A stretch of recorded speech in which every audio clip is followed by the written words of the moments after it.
Tonight on Bridge City News, the Alberta government announced funding of $10 million to support construction of 2 addiction recovery centers in southern Alberta.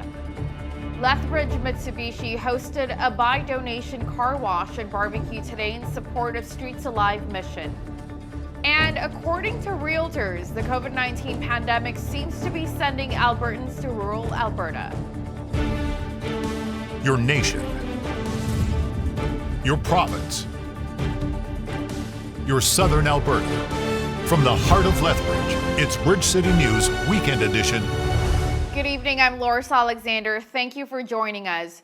Premier Jason Kenney and Associate Minister of Mental Health and Addictions Jason Luan were in standoff today to share information about a $10 million capital investment. The investment will be in 2 new addiction recovery centers in southern Alberta as part of Alberta's recovery plan.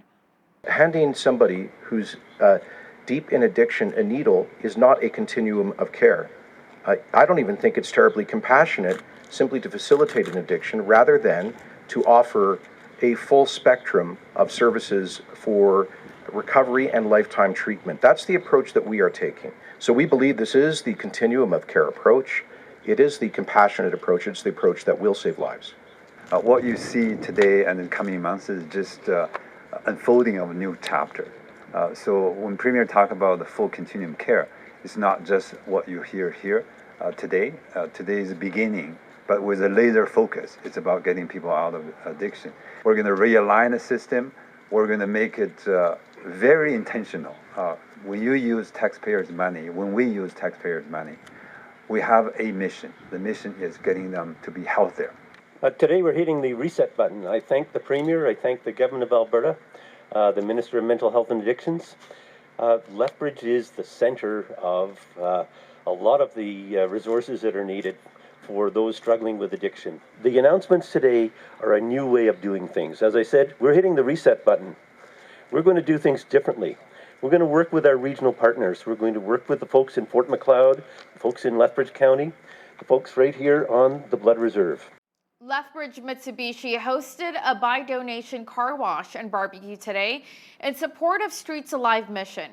We spoke with people at the fundraiser who expressed their gratitude for the dealership, the supporters of the event, and the nonprofit organization.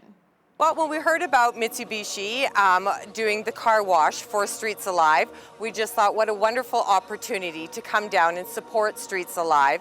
And we would like to thank Mitsubishi for putting up their staff to wash cars to support such a great event like Streets Alive, because it's a local business and we need all the support we can get for all these different activities that are happening out here. With COVID and everything like that, it's been really hard to be able to do sponsorships with charities and things that we'd like to be doing. So we got together with Ali from Streets Alive and we just decided what we could do, what we can do. So just do a barbecue, car wash, spend our time versus the, everything else. And then it's good for the community, it's good for us, and gets everybody outside too. So it's nice. I just want to put a shout out to all the people out there that are coming down and getting their car washed and supporting this thing and getting some hamburgers and stuff, how much we really appreciate all you guys who have been longtime supporters of us. We are so happy and so grateful, and we're very blessed to have all you guys in our lives. So big, huge thank you from Streets Alive to all of you guys. Some realtors in Alberta are reporting a surge in home buying by Albertans fleeing the big city, and they say the COVID-19 pandemic is part of what's behind the boom. Most folks are able to work virtually now from home. Most of their employers are encouraging it, and I think what they're doing is trying to set up their lifestyle to suit this new reality and really enjoying living the country life. One of the major benefits is low property taxes. There's absolutely no question that it's just cheaper living out of town. And frankly, when you look at some of the valuations of properties that are a little bit more remote, you can save substantially on the purchase price of the property as well. So even if you're commuting an extra half an hour a day, you can buy a nicer car, you can spend a little bit more money on fuel and still be substantially ahead. I had a great conversation with a local barber yesterday who commutes from Vulcan, lives in a $100,000 house. Their property taxes are like $140 a year. Their mortgage is like $300. And he's saving massively for retirement. He got started late in his career. He was a musician early on, And this was their plan, was to buy an inexpensive property to commute and to save all of their money for a safe and comfortable retirement. That's just one example. It's really interesting to me that year-to-date sales transactions in Lethbridge are up 15%. So if you can imagine July 25th, 2020, all the things that have gone on this year compared to what a great year we all felt that 2019 was. We're still ahead 15% transaction-wise. So I just think that speaks to the greatness of Southern Albertans, their enthusiasm, their optimism, and their willingness to make change even times of hardship. I think that's really cool. Since we're home more, we're snacking more, and it's only natural that you want to treat your lockdown companion. But instead of tossing your pup an extra wiener from the grill, you might want to think carefully about an alternative for your canine friend. Bridge City News was at the Lethbridge Farmers Market today and spoke with Lucky Dog Treats on the healthy alternative. This is Lucky Dog Treats. We're all natural. My husband's a butcher, so we decided to sell some dog bones. People really liked it, so we decided to go bigger, see what else we could make, and people have been loving it. We started this business 3 years ago. COVID has affected us a little bit, but not a whole lot. Several members in the community have gone above and beyond their call of duty, especially in the COVID-19 pandemic. Lethbridge MP Rachel Harder has made it a point to recognize these outstanding citizens with a Community Heroes Award. On behalf of Gujarati Society of Lethbridge and area, I would like to thank our Rachel Harder MP of Lethbridge to recognize our society for Community's Hero Award for 2020 for COVID-19. Society has come together a long ways. So we would still like to continue our work. We have a very good group here who is very cooperative, and you know what, when we need, we are all together. We are all working professionals, but you know, we try to make things together for the city. And that's what we would like to thank our city as well for recognizing our work, and our politicians as well to recognize our work. Thank you so much. Nova Scotia is making masks mandatory in most indoor public spaces, ranging from church services to shopping centers beginning July 31st. Dr. Robert Strang, the Chief Medical Officer of Health, announced Friday the measure is necessary to minimize any potential second wave of COVID-19. I'm noticing that more people are adapting to wearing non-medical masks, which is great. As I've said before, the evidence on non-medical masks has evolved throughout the pandemic, and our public health direction has evolved along with it. As a result of that, last week we announced that non-medical masks would be mandatory on public transit and transportation, and that law came into effect today. Last week I said that was the first step, and today we are taking the next step. So as the Premier said, effective July 31st, non-medical masks will be mandatory in most indoor public places in Nova Scotia. We're doing this because we know that along with all the other public health measures, non-medical masks are effective in helping prevent the spread of COVID-19. So I don't think we ever want to get in a position where we're having a strong kind of enforcement policing presence in an area like this. I firmly believe that the vast majority of Nova Scotians will, if they really understand, and I believe they do. We've already seen in the last few weeks a significant increase in masks, but we got a lot more space to improve. I firmly believe that most Nova Scotians will do the right thing and take steps that will protect them, but more importantly, protect their fellow Nova Scotians. Are there going to be some people who don't? Yeah, but that happens in basically everything we do. I think we need to come at this from a positive, constructive approach, work to support people, and one of the ways we're doing that is taking some steps, as I outlined, to make sure that their access to masks is not an issue, is not a reason why someone can't wear a mask. The other piece is that if people see somebody who's not wearing a mask, don't make a judgment. You don't know what that person's medical history is. You don't know, maybe they have a disorder that they can't wear a mask, so don't make a judgment. We need to all support each other in a positive way. And I really believe if we follow that approach, that is how we're going to get people to cooperate with each other. Taking a strong, heavy-handed enforcement approach is not going to work in something like this. Recapping one of our top news stories, Premier Jason Kenney and Associate Minister of Mental Health and Addictions Jason Luan were in standoff today to share information about a $10 million capital investment. The investment will be in 2 new addiction recovery centers in southern Alberta as part of Alberta's recovery plan. And a look at weekend weather. Tonight, sunny in the evening, becoming clear overnight with a low of 8. Tomorrow, sunny all day with a high of 24. Just as many parts of the U.S. are dealing with wildfires, there is a geologist who says we're actually seeing a cooling trend. Gregory Wrightstone, who's also the author of the book Inconvenient Facts, says when it comes to climate change, we're actually in a cooler glacial period. That interview is coming right up.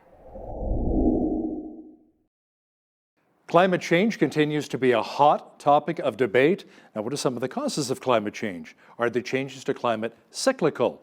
Gregory Wrightstone likes to discuss climate change. He's a geologist and author of the bestseller Inconvenient Facts, and he joins me from Pennsylvania. Greg, welcome back to BCN. Oh, great to be back on with you again. It's we're right in the heart of the climate change alarm season now in the summer with hurricanes and fires. So, yeah, we've seen some of those wildfires in Southern California, Central California again. But at the same time, in Europe, you know, there are record low temperatures in Sweden and Norway. They're actually having frost in July. Now, some people say, well, that's not called global warming anymore. That's why we call it climate change. Yeah, if they were record highs, it would be the front page of the New York Times or any of the big papers that be running on the news every night. When we see record lows, we hear crickets because they conflate these high temperatures and any catastrophic event that happens to climate change. And that's what they do. They want to instill this climate of fear, and that's really their object. Let's talk about your passion discussing climate change then, Greg. Why is it so important to debate this? Yeah, I got into this. I spent my career as a geologist searching various aspects of the Earth's geologic history. But when I started getting into this, it was really a search for the truth. It was my own search for the truth about climate change. And as I got into it, I went back to the base data and looked at the actual data from NASA, NOAA, peer-reviewed studies, UN reports. And what I found was frankly shocking. I found that what we were being told by the UN, by the mainstream media and the like, it just ran almost entirely opposite of what I found the science, the facts, and the data tell us. For example, one thing I always use, everybody thinks forest fires in California are increasing. They're not. The forest fires in California this is just one example, over the last 30 years, have declined by almost 50%. Over the last 30 years. They declined. You wouldn't know that. Nobody knows that. Now, the area burned has increased, but that's a forest management issue. And we can go on. There was another, this what I call the UN extinction host, where the UN came out with a report 2 months ago that there'd be 1 million extinctions over the next several decades. That would require 20,000 to 25,000 species to go extinct every year. Well, I went back and looked at the exact same data. You know what it's been for the last 30 years? I'm not going to make you guess. 2 per year. They're saying there'll be 20,000. There's 2 per year. And that's from the IUCN Red List. That's what the science tells us. And what they're doing is they're trying to instill a climate of fear, and we need an alarmed population to pass otherwise onerous and painful regulations like the Paris Climate Accord. Here in the United States, we have our Green New Deal, $90 to $100 trillion for us here in the United States over 10 years. You're experiencing that in Canada right now with a push for wind and solar that's driving up here. Well, in single-use plastics too, you know, we've chatted a bit about that too, with Ottawa wanting to implement that, but that's taken a seat, you know, that's on the back burner right now with COVID-19. What about some of these climate change scientists that you butted heads with? They're saying, you know, Greg, you're a geologist, leave the climate science to us.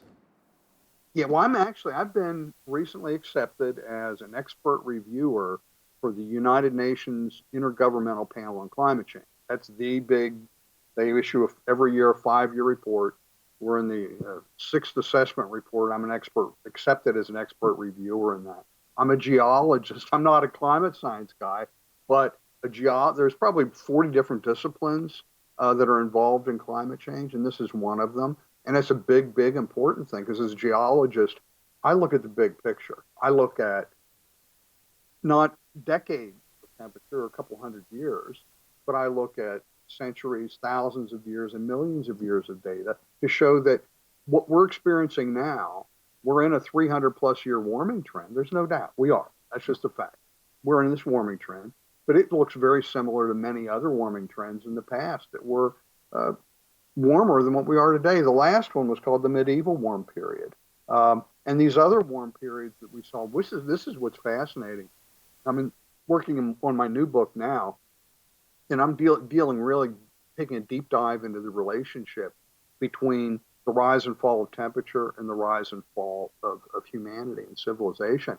And there's just a strong correlation during each of the previous warm periods, again, warmer than we are today. Great civilizations rose up. People prospered. Food was bountiful. No one went hungry. It was the cold periods that were horrific. Mass depopulation, starvation, famine.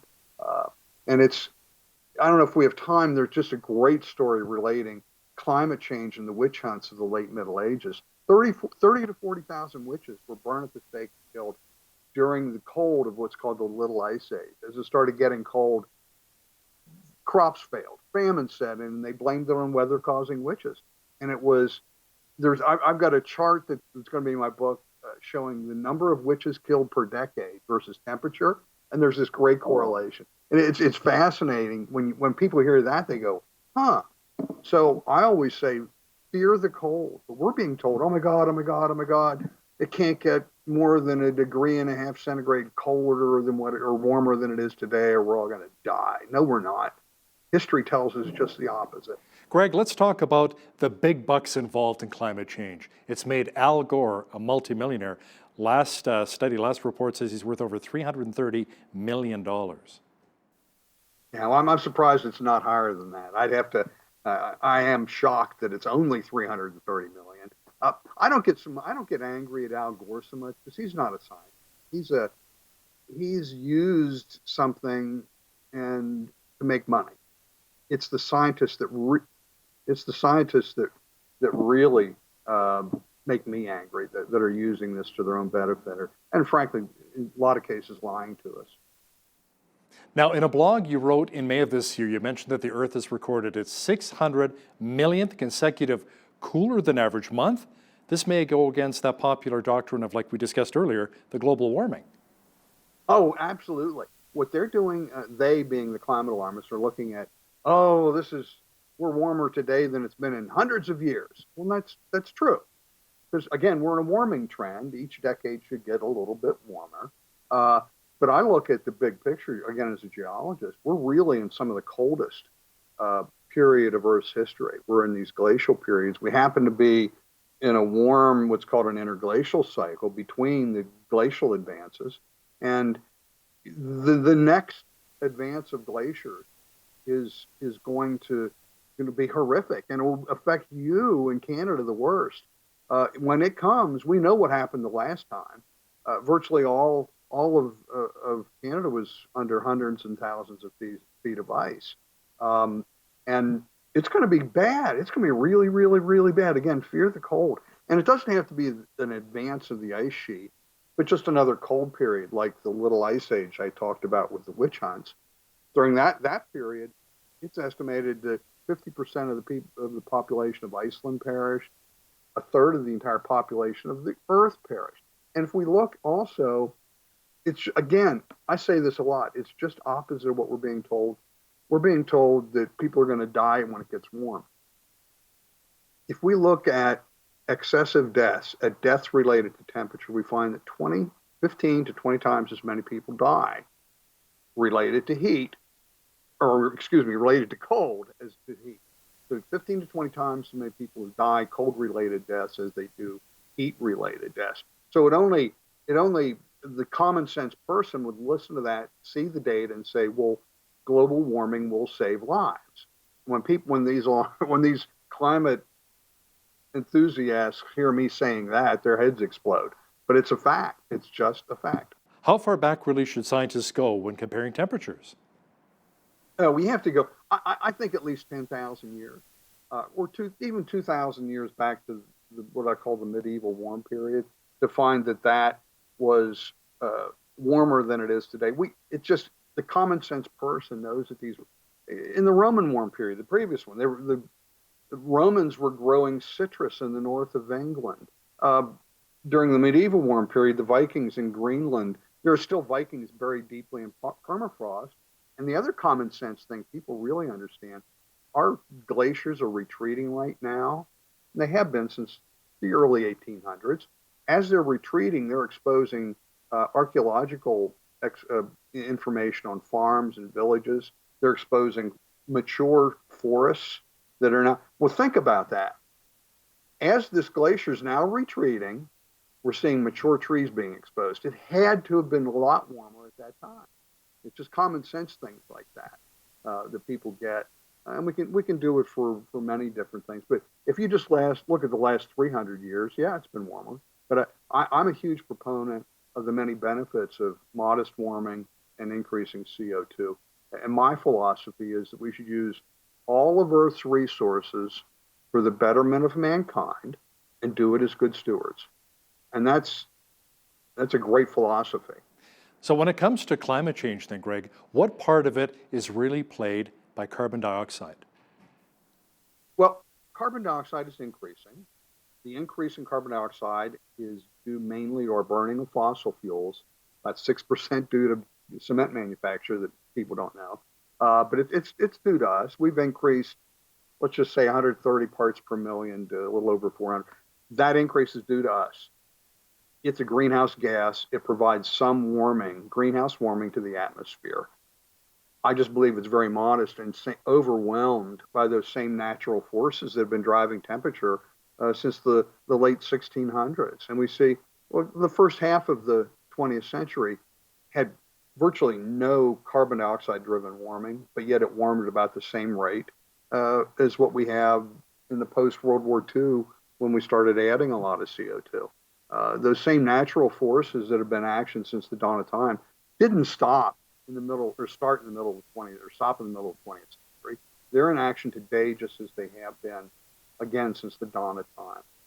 And it's just common sense. People need to understand that as a geologist, we look at what happened in the past. We say those processes are acting today as they did in the past. There are actually concerns that glaciers are disappearing from the Canadian Arctic landscape. Your thoughts on that? I haven't seen specifics about that. There are Canadian glaciers all over the world, again, are in retreat, but the retreat is not accelerating because of CO2. If you look at the glacial retreat, I've got a chart in my book of 169 glaciers all over the Northern Hemisphere, showing that rate's about the same as it was in the mid-1800s, where there was no CO2 driven. And if we look, Dr. Timothy Ball has a study I just looked at in terms of tree line in Canada. The tree line has moved northward 100 kilometers, according to Dr. Ball, over the last 100 years. We can just trace that northward. So it's happening, yes.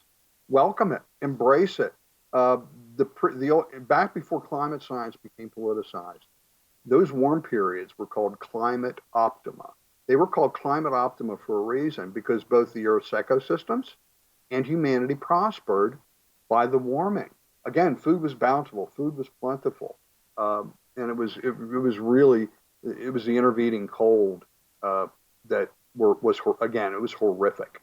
Now, in another blog you posted earlier this year, you mentioned a study which ran from 2000 to 2018, which concluded that the United States was already in a mega drought, one of the worst in about 1,200 years.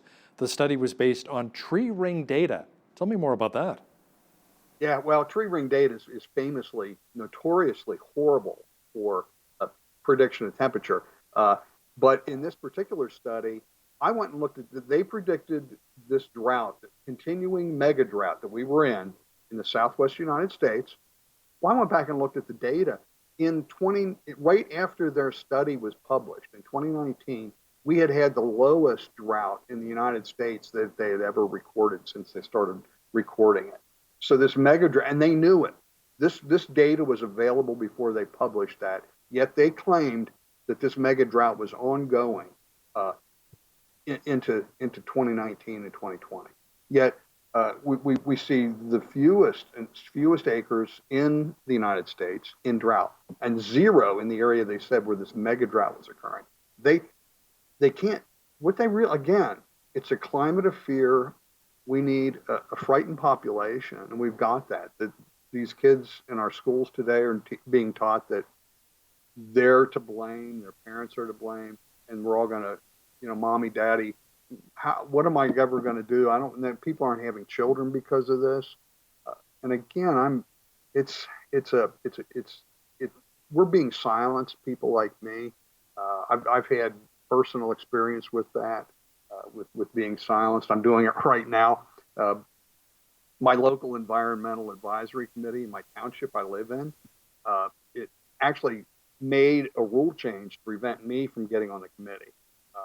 They were going to, yeah, and we're in the process right now. So they made that rule change to 40 years of charter of the township charter.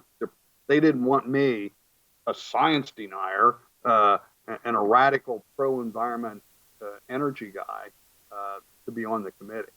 If I was a 28-year-old with a man bun and I thought the earth was going to end in 12 years, man, they'd have me on that committee tomorrow. They couldn't get me on their committee fast enough. So what did I do? I immediately launched a Right to Know Freedom of Information Act request to the committee. And we're going to find out what they had to say. It'll be interesting to see the emails going back and forth between each of them, talking about, this is science denier, we can't allow him on the committee. And he wants to do fracking and provide energy. We can't have that. So that's just happening right now. Gregory Wrightstone, geologist and author of the bestseller Inconvenient Facts. Thanks a lot for joining us today from Pennsylvania. Thank you, Hal.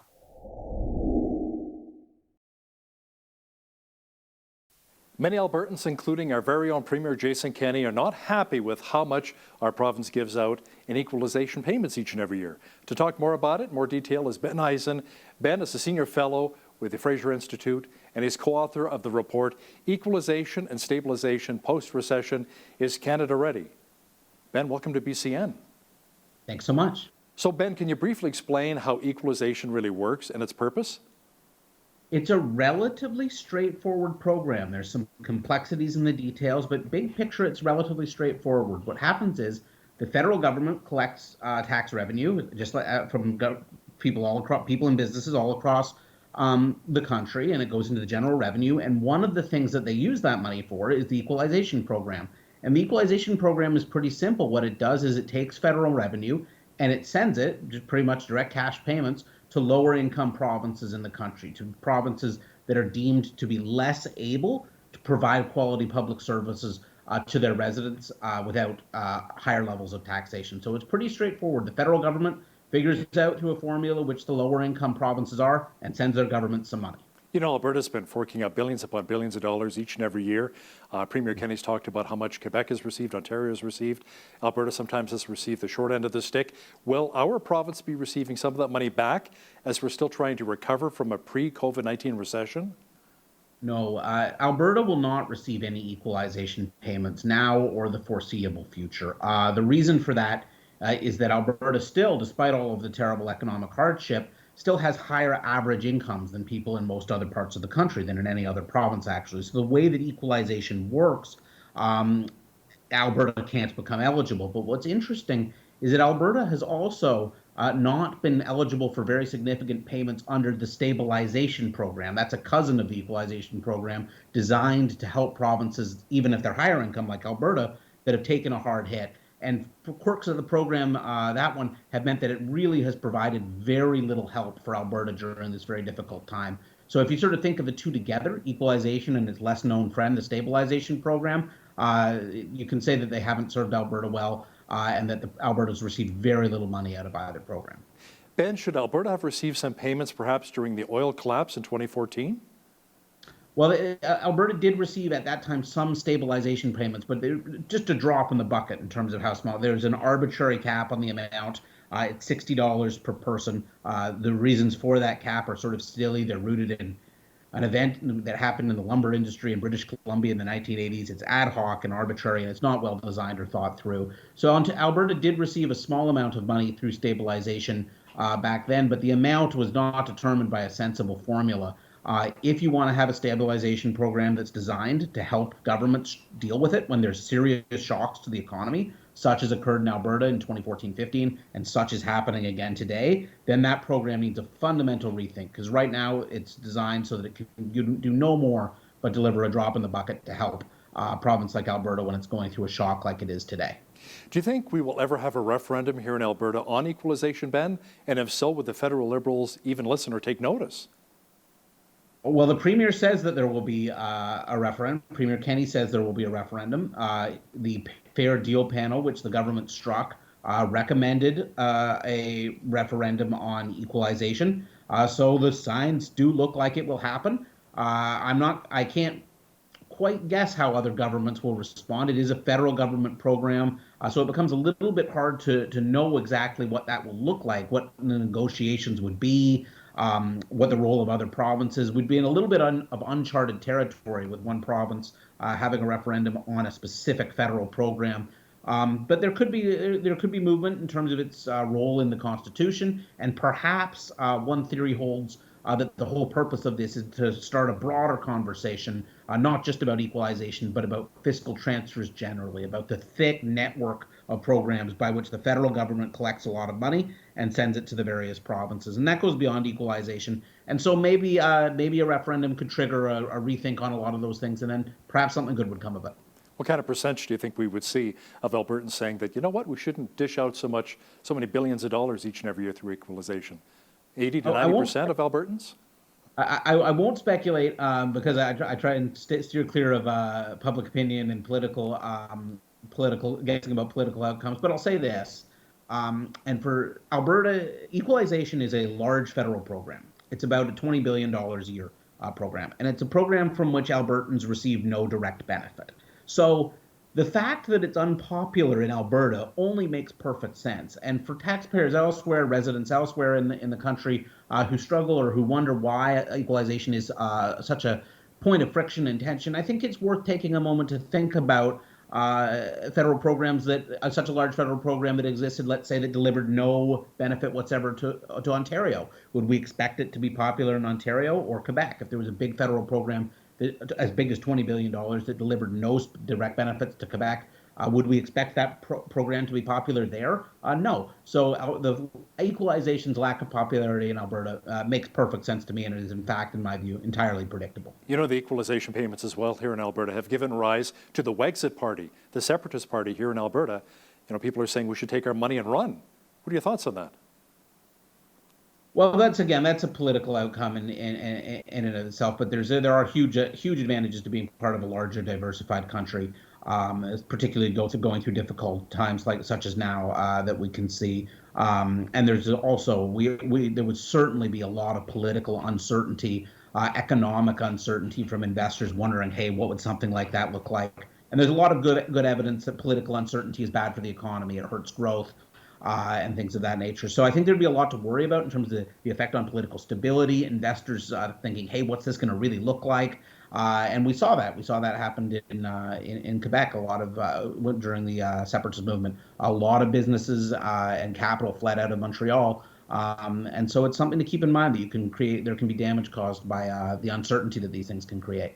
Now, Ben, you kind of touched on this a little bit earlier about the current equalization program. Provinces receive payments based on their fiscal capacity, but how else does it work?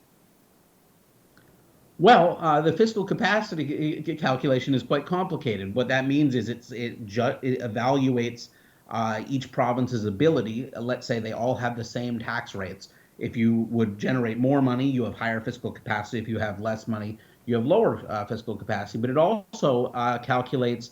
It also includes natural resource revenue. Approximately 50%. The formula is a little quirky and not worth getting into, but for the sake of simplicity, natural resource revenue also feeds into that. And that's problematic in terms of the incentives that it creates, because in have-not provinces, Quebec, Manitoba, there's been disincentives towards the actual generation of natural resource revenue because incentives, people respond to incentives, when they see their receipts of those revenues go up, equalization goes down almost commensurately. So certainly it's very important when we're looking at equalization and its related programs to take a hard look at what are the incentives that this is creating, and is it creating incentives for growth? Is it creating incentives for national cohesion? Or is it creating incentives for different kinds of public policy and frankly serving to create tension? And when the program is creating tension rather than unity, I'd go so far as to say that it's really failing to achieve one of its key purposes, which should be to bring Canadians together. Why do you think Ottawa would come up with like Bill C-69, preventing a lot of oil pipelines and regulations on our energy sector when you need that money to help support equalization payments? It's like cutting off your nose to spite your face, the expression goes. And that, I think, is a major source of frustration in Alberta, that there's a sense, and not just a sense, there has been real challenges to the creation of energy infrastructure in the province that have been created by policymaking in other parts of the country. And that is a huge source of frustration. Albertans, like people in any other province in the country, want to prosper. They want to be able to make use of natural resources they have. They want to be able to get global prices for their resources rather than something less, which is what happens when you have a lack of pipeline access. So I think on that point, and certainly all of Canada benefits from a prosperous Alberta. As you say, it contributes more to equalization payments, not just equalization, though. It contributes more per person to all federal programming when Alberta's thriving and people are making high incomes and paying high income taxes. All of Canada benefits from a strong Alberta. And in fact, Canada is badly weakened by a weak Alberta. And so certainly frustration surrounding laws that made the development of the energy infrastructure impossible for so long. I think frustration surrounding that is entirely reasonable. Ben, an oil tanker carrying Alberta crude just completed a 1-month journey through the Panama Canal because there was no pipeline from BC to the East Coast, to carry that Alberta crude. That was a 12,000-kilometer trek. Ben, many agree this is simply ridiculous. Will we eventually see a pipeline from the west to the East Coast so people can use Alberta oil? Well, I don't know what we will see, but I will, because I try not to make predictions, but I will say this, the case for moving oil through pipelines is very strong, even particularly if we want to focus on the environmental effects. There's very strong evidence that if you move oil through pipelines, you're much less likely to create environmental damages at the local level than if you move it all the other ways that you can move it. You move it by rail. You just mentioned a long voyage of a ship. Something can go wrong, can easily go wrong there. But certainly the evidence is crystal clear that pipelines are a much safer way to move oil across the country than oil by rail, which is the #1 replacement when pipelines don't exist or are inadequate. So from an environmental perspective, there's a very good reason to be supportive to the development of good, high-quality energy infrastructure, including pipelines in Alberta, if the market can bear it. Stats Canada says the Canadian economy has shrank by 8% over the first few months of 2020 because of the COVID-19 virus. Now, in your opinion, how long will it take for the economy to really bounce back? Oh, I wish I knew. It's going to be a challenge. There's going to be a partial. With the reopening, there will be a strong uptick. People go from no economic activity to some economic activity. But it's not going to drive you all the way back to where you started in terms of undoing all of the economic damage. There's still big challenges in terms of getting people to work safely, making sure that people have safe places to put their kids so that they can go and do their jobs. I don't know how long it will take Canada to get out of this, to really get going again economically, get back to the place where it was before all this. I can't make a prediction on that front, but I can say it's not going to. I don't think it's going to be a really fast process because we haven't solved all the problems that we need to solve to get a recovery going full speed ahead. Now, due to the changes in our economy, Ben, do you think maybe some of the current programs, the federal programs, are actually working? They're achieving some of their goals while creating other obstacles. You think about a program like the CERB program, which is replacing income that's been lost for people, and that has certainly achieved certain goals, some very important goals in terms of bridging people through hardship, helping families that otherwise would have been in terrible circumstances and perhaps faced insolvency. So it's certainly achieved some of its very important objectives. But now we're reaching a point where, as you mentioned, the issue of recovery has come about, and there's now real questions about incentives for people to return to work. If people can make almost the exact same amount of money on CERB as they would going to work a 30 or 40-hour week, it's entirely logical that they might prefer not to do that and, protect their health better, stay inside, all kinds of good reasons. That's not to suggest that people making those decisions are in any way lazy or gaming the system. It's that people respond rationally to incentives. And if we have a long period of time where we pay people not to work, there might be a very good reason for that during a crisis. I think there was a good reason for that during the crisis. But, as long as you have it, it's going to be an obstacle to getting full employment again. And it's going to be an obstacle to getting the kind of full speed ahead recovery that we would all like Canada to have eventually and once it's safe. So maybe some policy changes that would improve the situation, such as maybe phasing out the CERB payments? It's going to have to be, I think it's going to have to be phased out eventually. It can't go on like this permanently. It's extremely expensive, and we're already seeing deficits pile up at the federal level, over $300 billion. The provinces themselves are facing fiscal challenges. My view is that CERB is going to have to be unwound eventually. Unwinding it won't be easy, especially if the economy hasn't fully recovered. There's always going to be concern. You don't want a situation in which you're creating terrible economic hardship for Canadians. So you want to be sensitive to the challenges of the COVID recession while recognizing that if you pay people not to work as much as they would to work indefinitely, you're going to have labor market problems. So I don't envy any of the people making these decisions. They're hard choices. They're difficult policy changes. But the programs that have been implemented, the CERB program, the CEWS, the wage subsidy, they're simply, in my view, not sustainable in the long run. And the governments need to be thinking now about how they're going to unwind them, because I'll tell you, it's not going to be an easy trick. You touched on that. You're right. The deficit is $343 billion. The debt's approaching $1.2 trillion. So, and I mean, this is money that we have to pay back eventually. Ben, how much will the new NAFTA or the USMCA really help our economy get back on track? It certainly is better than if there were lots of new protectionism. There was sort of concern of that a few years back, that fundamentally there might be fundamental changes in the Canada-U.S. trade relationship. That doesn't seem to have come to pass, and that's good news. Freer trade between Canada and the United States has generally helped the economy and been good.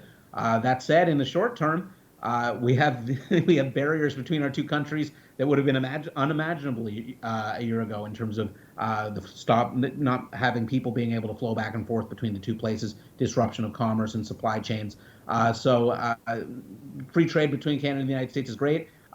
It won't be able to have its full positive effects until we're able to open up borders again and let people go back and forth. And that's not probably going to happen until the virus is under control in both countries, which is potentially some ways away. Ben Eisen, Senior Fellow from the Fraser Institute, thanks for joining me today from Philadelphia, Pennsylvania. Thank you for having me.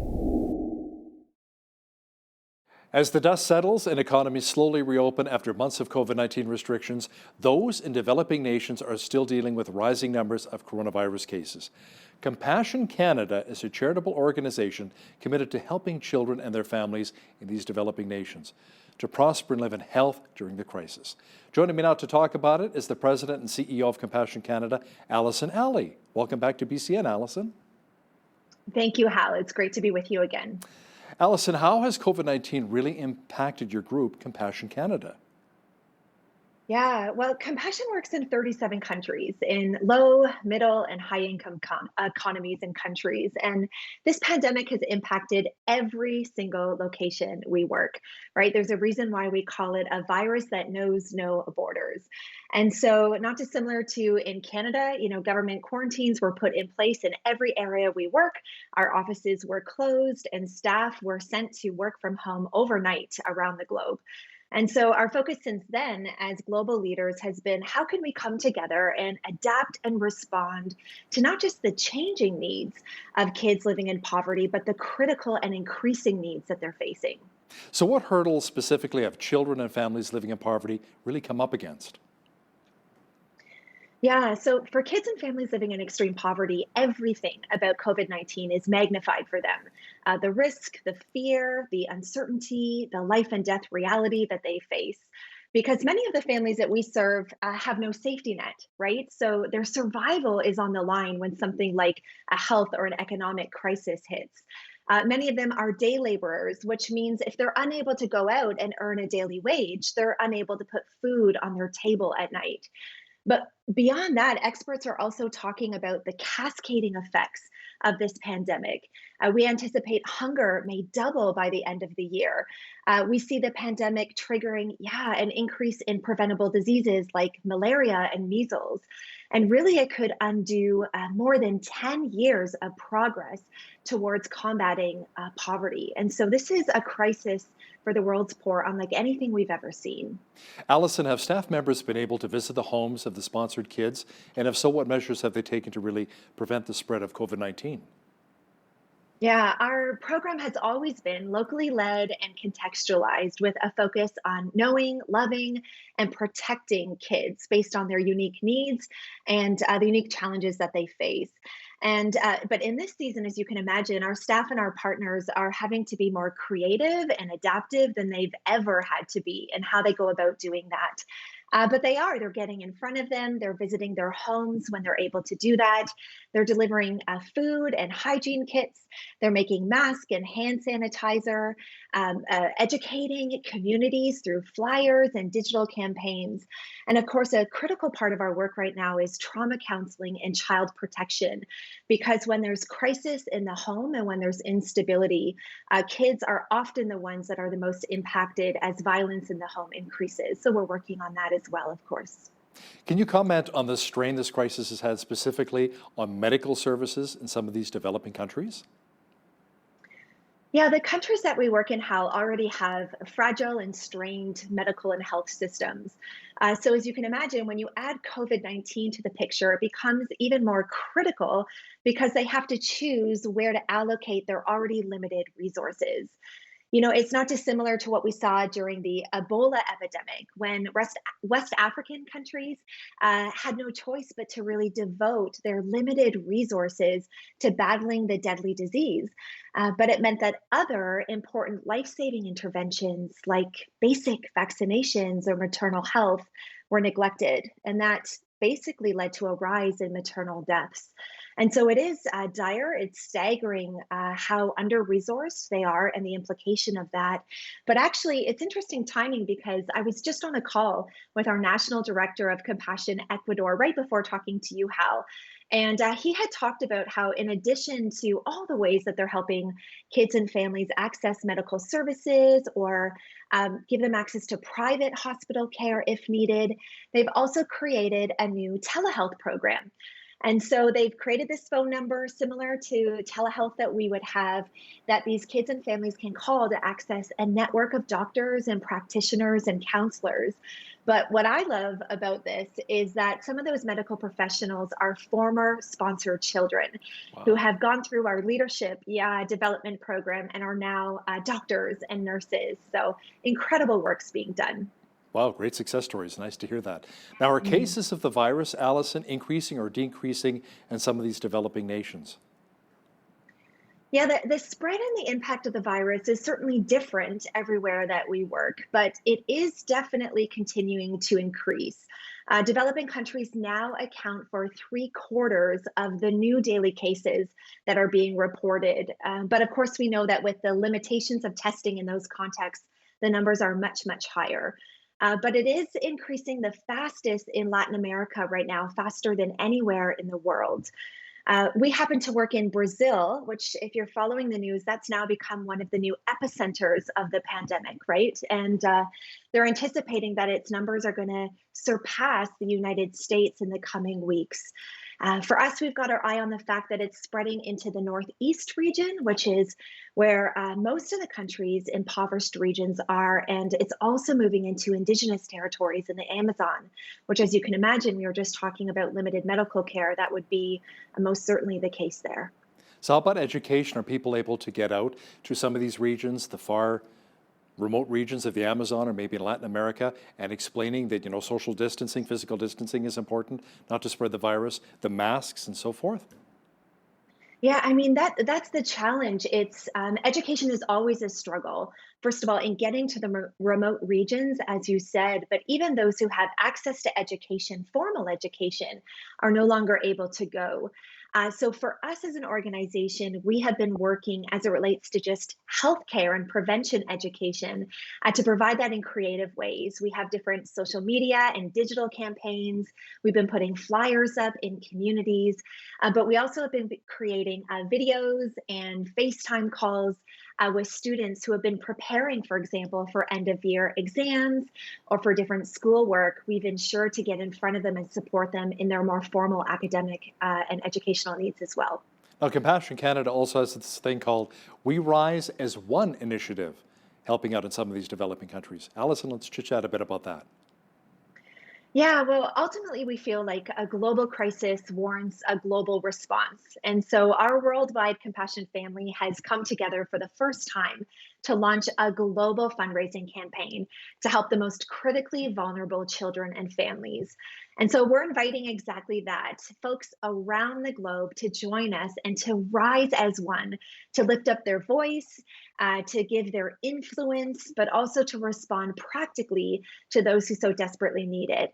So specifically how we're raising funds to give at-risk children, families, and communities the health and stability they need through hygiene, food, and shelter. What is in some of these kits actually that has the food and hygiene? Yeah, so for hygiene, it would include really practical things like hand sanitizer, soap, vitamins, supplements, cleaning supplies, protective masks, and of course, as we talked about education, the tools on how to use it and why it's important. But we also have these food kits that we're handing out. And it's probably worth noting that food security is becoming one of the most prominent and severe risks, not just for the people that we serve, but for those experiencing COVID-19 in these low-income economies. Because as I said, they're unable to make income, which makes them unable to provide food, but also how we're seeing already that global supply chains are starting to break down.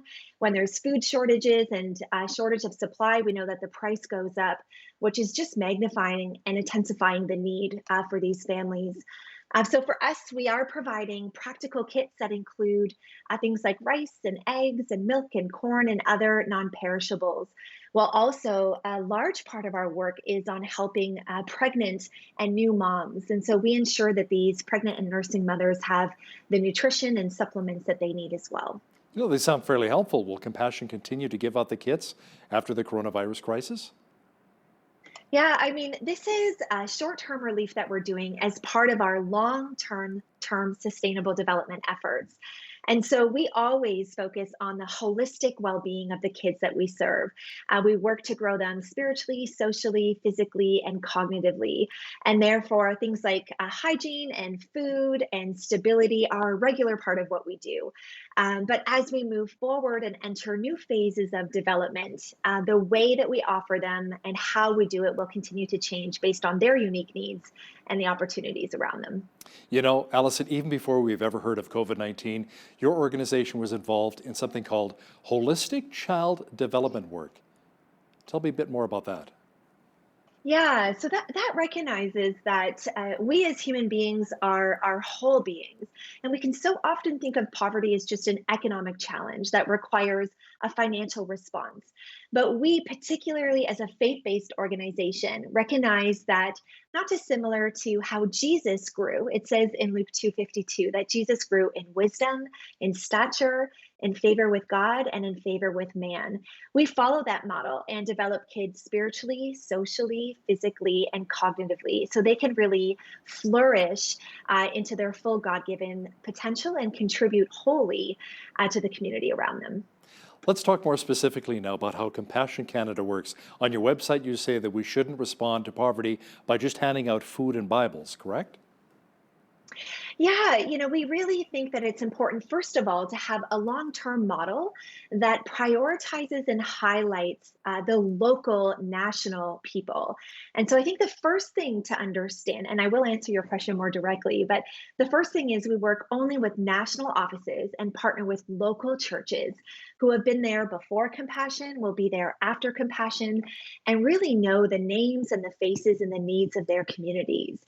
And because of that, they understand that poverty is complex, development is complex, And not dissimilar to how we think about our needs, Hal, the needs of our kids, the needs of our society. They work to address all of those needs as well and say, yeah, there's a physical component, but there's also social, interpersonal, there's family needs, there's community needs. And so they work to grow kids holistically in that context in appropriate ways. Now we pray that God would bless and support various nonprofits, including your own, which honor him and bring him glory. How can our viewers bless you? What are you specifically needing help with? Is it maybe volunteers?